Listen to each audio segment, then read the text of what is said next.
அஸ்ஸலாமு அலைக்கும்மா. இன்றைக்கி நம்ம நண்டு ஆக்க போகிறோம். 1 கிலோ நண்டு கழுவி சுத்தப்படுத்தி வச்சுக்கிது.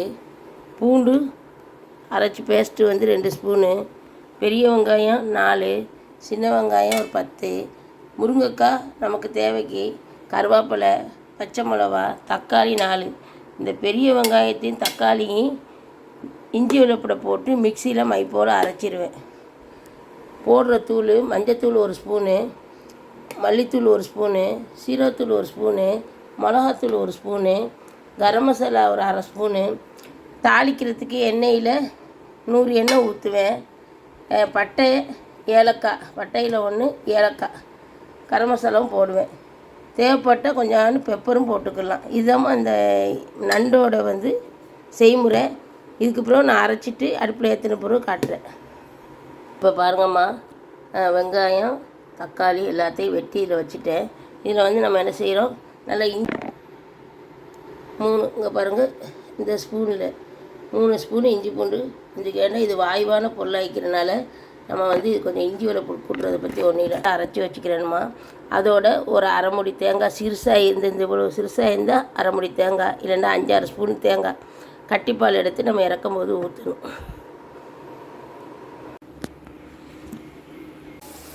நம்ம எண்ணெயை ஊற்றி பட்டை, ஏலக்காய், வெங்காயம் போட்டோமா. இப்போ என்ன செய்கிறோம், இந்த அரைச்சி வச்ச தக்காளி, இஞ்சி வெள்ளைப்பூடு எல்லாத்தையும் இதில் போடுறோம். அதில் காரமாக வைக்கணும். நம்மளுக்கு நண்டு 1 ஸ்பூன் போடுறேன். 1 கிலோ வைக்கிறதுனால அதையும்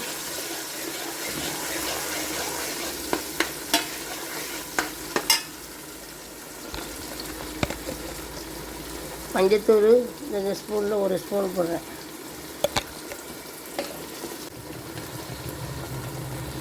ஜீரகத்தூள் 1 ஸ்பூன். கொஞ்சம் குழம்பு வைக்கணும்னு சொன்னால் ஒரு 1.5 ஸ்பூன் வைங்க. மல்லித்தூள் 1 ஸ்பூன். எண்ணெயில் நல்லா கசக்கி விடணும். அப்போது இந்த முருங்கைக்காய் ஒரு 6-7 முருங்கைக்காய் வச்சுக்கிறேன். அந்த முருங்கைக்காய், பச்சை மிளகா இப்போ பாருங்கள், ஒரு 5 பச்சை மிளகா, இன்னும் கொஞ்சம் கருவேப்பிலையை போட்டு மூடி எடுத்து இப்போ மூடி பிறகு கொஞ்சம் நேரம் சென்று நண்டு போடுவோம். இப்போ பாருங்கம்மா, இப்போ திறந்து பார்த்தா நல்லா எண்ணெய் விட்டு நிற்கும். அதை நம்ம கிண்டிக்கிறணும். கிண்டிட்டு பாருங்கள், எண்ணெய் விட்டு தக்க நிற்கிதா. இந்த சமயத்தில் நம்ம என்ன செய்யணும், இந்த நண்டை அள்ளி தட்டிடணும். நண்டள்ளி தட்டி நல்லா அந்த நண்டு முழுகிற அளவுக்கு கிரேவியை வைங்க. நான் கொஞ்சம் குழம்பு மாதிரி தான் வைக்க போகிறேன். இந்த நண்டை இப்படி கிண்டிட்டு நல்லா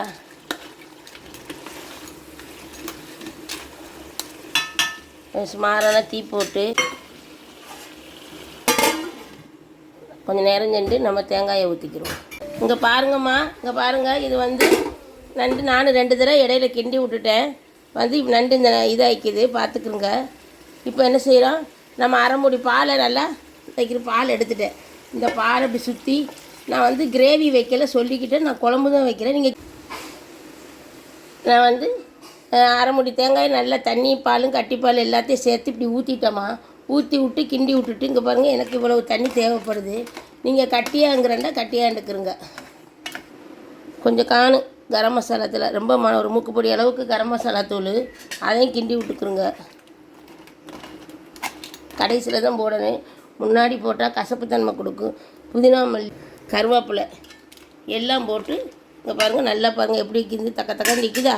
இப்போ நம்ம மூடி எடுத்து ஒரு சிறு அடுப்பில் ஒரு 5 நிமிஷம் அப்படியே சிறு அடுப்பில் வச்சுருவோம். நண்டு குழம்பு ரெடி. இங்கே பாருங்கம்மா, தேங்காய் பால் ஊற்றி ஒரு 5 நிமிஷம் வேக விட்டேன். நல்லா இப்படி தக்கன்னு சொல்லி, நான் சொல்லலை கிரேவி வைக்க மாட்டேன், தண்ணி கணக்காக தானே வைப்பாண்டே, எங்களுக்கு குழம்பு தான் வைக்கணும். இப்போ நம்ம குடித்து பார்க்குறோம், உப்பு உரப்பு வைக்குதான்னு சொல்லி. எல்லாமே எனக்கு கரெக்டாக அமைஞ்சிருச்சு. இங்கே பாருங்கள், நண்டு குழம்பு எப்படி வச்சேன்னு உங்களுக்கு சொல்லித்தந்தேன்.